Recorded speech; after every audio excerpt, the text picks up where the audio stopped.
Hello friend, yesterday with Nitish पे मैं नीतीश आपका बहुत बहुत स्वागत करता हूं। देखिए, बहुत ही अच्छी न्यूज़ आपके लिए है क्योंकि पीएचडी का नोटिफिकेशन जारी हो गया जो कि पूर्वांचल यूनिवर्सिटी से है।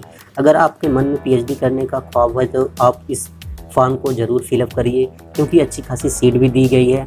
तो पीएचडी का फॉर्म पूर्वांचल विश्वविद्यालय ने पीएचडी के लिए आवेदन लेना शुरू कर दिया है।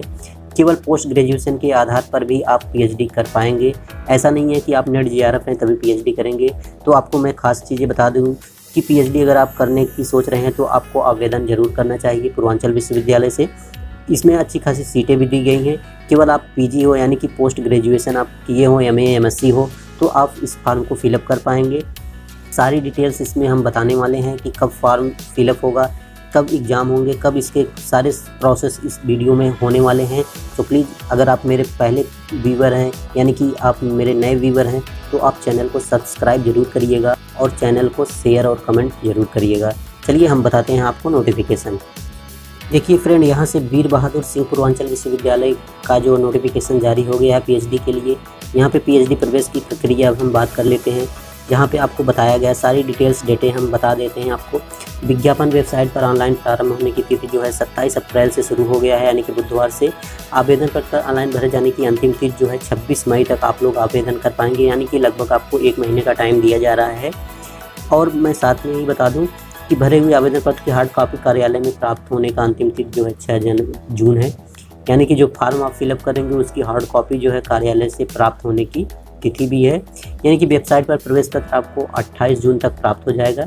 28 जून को आपको प्रवेश पत्र सारी प्रक्रियाएं इस यूनिवर्सिटी की क्लियर हैं और टाइम से हो जाएगा सारी चीज़ें। अगर आप पीएचडी करने के लिए सोच रहे हैं तो फॉर्म को फिलअप करिए। प्रवेश परीक्षा की तिथि भी डाउन इसमें जो है मेंशन कर दिया गया है कि जो है 3 जुलाई को आपका पीएचडी एंट्रेंस एग्जाम होने वाला है जो कि संडे को पड़ रहा है। तो पूर्वांचल विश्वविद्यालय का पीएचडी का ये सारी डिटेल्स है। और फिर इसके बाद उत्तर कुंजी जारी होगी यानी कि आंसर की जारी होगा 5 जुलाई को। आपत्ति अगर आपकी कोई है तो 8 जुलाई तक आप उसमें फिलअप कर सकते हैं। आपत्ति निस्तारण जो है 14 जुलाई 2022 तक दिए जा सकते हैं। और परीक्षा का परिणाम यानी कि रिजल्ट जो घोषित होगा 19 जुलाई को, यानी कि आपका रिजल्ट दे दिया जाएगा। अब हम बता दें इसको कब कौन कौन पीएचडी कर सकता है, यानी कि क्या इसकी अहर्ता होने वाली है, सारी बातें हम बात करेंगे, ठीक है। और कितनी फ़ीस है ये भी हम लोग देख लेते हैं। तो सामान्य और अन्य पिछड़ी जाति की फ़ीस जो है 1000 रुपये है। SC ST और EWS के अभ्यर्थियों के लिए 500 फीस रखी गई है पीएचडी के लिए, ठीक है। तो यहाँ ये सारी चीज़ें आप डिटेल से पढ़ लेंगे। मैं जो मेन डेट है मैं वो बता देता हूँ। और देखिए, मैं आपको यहाँ पे सब्जेक्ट के जो सीटें हैं उसका विवरण मैं आपको एक बार दिखा देना चाहूँगा। तो देखिए, तो यहाँ पे बायोटेक्नोलॉजी जो है विश्वविद्यालय परिसर की है 22 सीटें हैं। 22 सीटें हैं यहाँ पे। फिर यहाँ पे बिजनेस इकोनॉमिक्स की है, ह्यूमन रिसोर्स की 2 सीटें हैं, फाइनेंशियल स्टडीज़ की जो है 1 सीटें हैं, बिजनेस मैनेजमेंट की 1 सीटें हैं, बहुत सारी सीटें हैं। कंप्यूटर साइंस की देखिए यहाँ पे 6 सीटें हैं, इलेक्ट्रॉनिक इंजीनियर की है, मैकेनिकल की है। तो यहाँ पे बहुत सारी सीटें हैं। मैं आपको मेन सब्जेक्ट की मैं बता दूँ तो यहाँ पे देखिए भौतिकी की सीटें जो है विश्वविद्यालय परिसर और महाविद्यालय में भी हैं, तो 61 सीटें हैं, काफ़ी अच्छी सीटें हैं यहाँ पे। और रसायन विज्ञान की बात किया जाए तो यहाँ पे 118 सीटें हैं जो काफ़ी ज़्यादा होती हैं। तो इस सब्जेक्ट के अगर आप हैं तो इसको फॉर्म को फिल जरूर करिएगा। और मैथ यानी कि गणित की बात की जाए तो 33 सीटें यहाँ पे निकल के आ रही हैं। विधि की बात की जाए तो विधि यानी कि 4 सीटें हैं। हिंदी की बात की जाए, हिंदी और अंग्रेजी की, तो हिंदी में 16 सीटें हैं, अंग्रेजी में 18 सीटें हैं। समाजशास्त्र की बात की जाए तो 27 सीटें हैं। जबकि पॉलिटिकल साइंस यानी कि राजनीति शास्त्र में बात की जाए 43 सीट जो काफ़ी अच्छी सीटें हैं, ठीक है। तो यहाँ पे बहुत ही अच्छी सीटें हैं। कोई मतलब अगर पीएचडी आप करने की सोच रहे हैं तो ज़रूर इस फॉर्म को फिलअप करिए। प्राचीन इतिहास की बात कर लिया जाए तो 9 सीटें हैं इसमें। मनोविज्ञान जो कि एक स्पेशल सब्जेक्ट होता है 33 सीटें हैं, काफ़ी अच्छी सीटें इस बार आई हैं। सैन्य विज्ञान की जो है 25 सीटें हैं। इतिहास की बात किया जाए तो इसमें 9 सीटें हैं। तो प्राचीन इतिहास और इतिहास की 2 अलग सीटें हैं, ठीक है। 9 इसमें भी है, 9 इसमें भी है। अर्थशास्त्र की बात की जाए तो 44 सीटें हैं जो काफ़ी अच्छी सीटें हैं। और मेन शिक्षा शास्त्र की बात की जाए जो एमएड और एमए एजुकेशन से होते हैं उनके लिए 10 सीटें हैं जो कि पर्याप्त ही हैं। मतलब 10 सीटें हैं निकल के आई हैं जो कि काफ़ी अच्छी सीटें हैं यहाँ पे बताया गया है। अब यहाँ पे संस्कृत की बात कर लिया जाए तो संस्कृत में देखिए बहुत ही अच्छी सीटें संस्कृत में भी देखने को आपको मिल जाएंगी, यानी कि लगभग 30 सीटें हैं, लगभग 30 सीटें यहाँ पे संस्कृत में आपको देखने को मिल जाएंगी, ठीक है। 1 मिनट। हाँ देखिए यहाँ पे संस्कृत में 30 सीटें निकल के आ रही हैं, दर्शन साथ में 22 सीटें हैं, बहुत ही अच्छी संख्या है। बीएड यानी कि बीएड वालों के लिए जो है, सॉरी उसमें एमए वालों को, इसमें शिक्षा संख्या है। बीएड वालों के लिए 16 सीटें हैं शिक्षा संख्या है, यानी कि बीएड वालों के लिए सीटें जो हैं एमएड किए हैं आप, तो वहाँ पे आपकी 16 सीटें होती हैं। इसके पहले मैंने बताया था वहाँ भी आप फिलअप कर सकते हैं एजुकेशन में एमएड वाले, और साथ ही साथ इसमें भी फिलअप करेंगे, केवल एमएड वाले, एमए वाले इसमें फिलअप नहीं करेंगे। ठीक है, वाणिज्य में 14 सीटें हैं। प्राणी विज्ञान में देखिए 32 सीटें हैं, बहुत ही अच्छी। वनस्पति विज्ञान में 23 सीटें हैं। सस्य विज्ञान में 13 सीटें हैं। आनुवांशिक प्रजनन में 5 सीटें हैं। तो जिस तरह से बात किया जा रहा है तो सारी अच्छी सीटें हैं। देखिए ये सब्जेक्ट आपका भूगोल हो जाता है, भूगोल में आपकी 15 सीटें दी गई हैं, बहुत अच्छी सीट है। तो ये हो जाती है बात आपकी।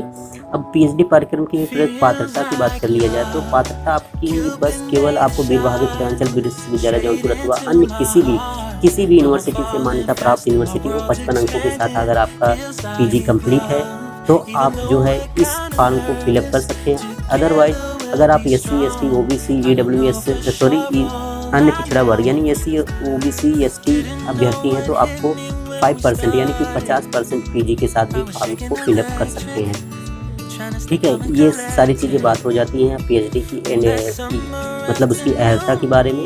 प्रवेश प्रक्रिया में अगर आप देखिए यहाँ पे अगर आप नेट JRF की हैं तो आपको मतलब कि फॉर्म को फिलअप करना पड़ेगा, बट आपको जो है एग्ज़ाम से छूट मिल सकती है, यानी कि मिल सकती नहीं है, मिलेगी।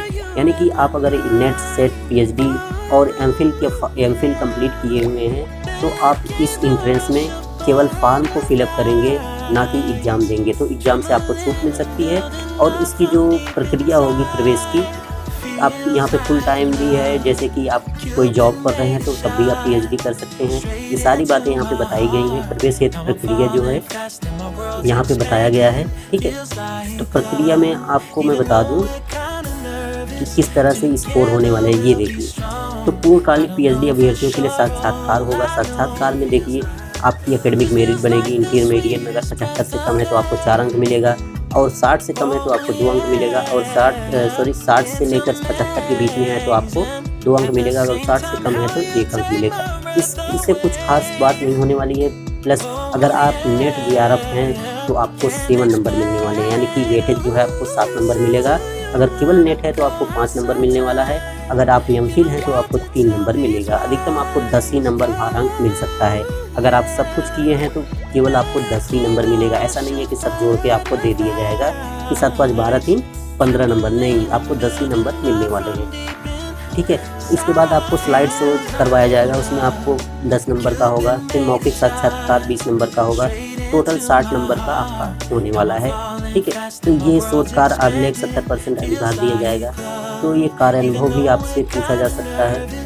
तो ये सारी चीज़ें अब आप पढ़ लीजिएगा, जो कि नोटिफिकेशन है। कुछ खास बातें नहीं हैं, बस मैं जो बता दिया हूँ खास बातें उसको आपको याद रखना है कि क्या करना है आपको, कि पीएचडी करने के लिए आपको क्या करना है। केवल आपको पीजी होना है। क्या होना है? पीजी यानी कि पोस्ट ग्रेजुएशन होना है। अगर आप जनरल के हैं तो आपको 55% के साथ आपका पीजी होना अनिवार्य है। अगर आप SC ST OBC हैं, SC ST और OBC हैं तो आपको 50% में ही मान्य कर दिया जाएगा। यानी कि ग्रेजुएशन आपका पोस्ट ग्रेजुएशन जो है वो 50% और 55% होना अनिवार्य है। फीस की बात मैंने कर दिया था, जनरल वालों के लिए 1000 रुपये है, जबकि SC ST और SC ST और EWS वालों के लिए जो है 500 फीस रखी गई है। एग्ज़ाम डेट भी मैंने आपको बता दिया गया है कि एग्ज़ाम कब होने वाला है। ठीक है, तो सारी चीज़ें क्लियर हो गई हैं। बस बहुत कुछ, और सीट के बारे में भी बता दिया गया, सीट कहाँ पे कितनी किस सब्जेक्ट में खाली है, ये सारी बातें हो गई हैं। तो प्लीज़ वीडियो को शेयर ज़रूर करिएगा। अगर मेरे नए व्यूअर हैं तो सब्सक्राइब ज़रूर कर लीजिएगा, क्योंकि ऐसे ही नोटिफिकेशन मतलब जैसे जैसे निकलेंगे मैं आपको बताता रहूँगा, शायद आपका फ़ायदा भी हो जाए। तो सब्सक्राइब करने के बाद बेल आइकॉन भी प्रेस कर लेना, ताकि आपको नोटिफिकेशन मिलता रहे। तो वीडियो कैसा लगा कमेंट सेक्शन में कमेंट जरूर करिएगा। अगर इस फॉर्म को फिलअप करने का लिंक चाहिए तो मैं आपको डिस्क्रिप्शन में दे दूँगा। तो थैंक्स फॉर वॉचिंग इट।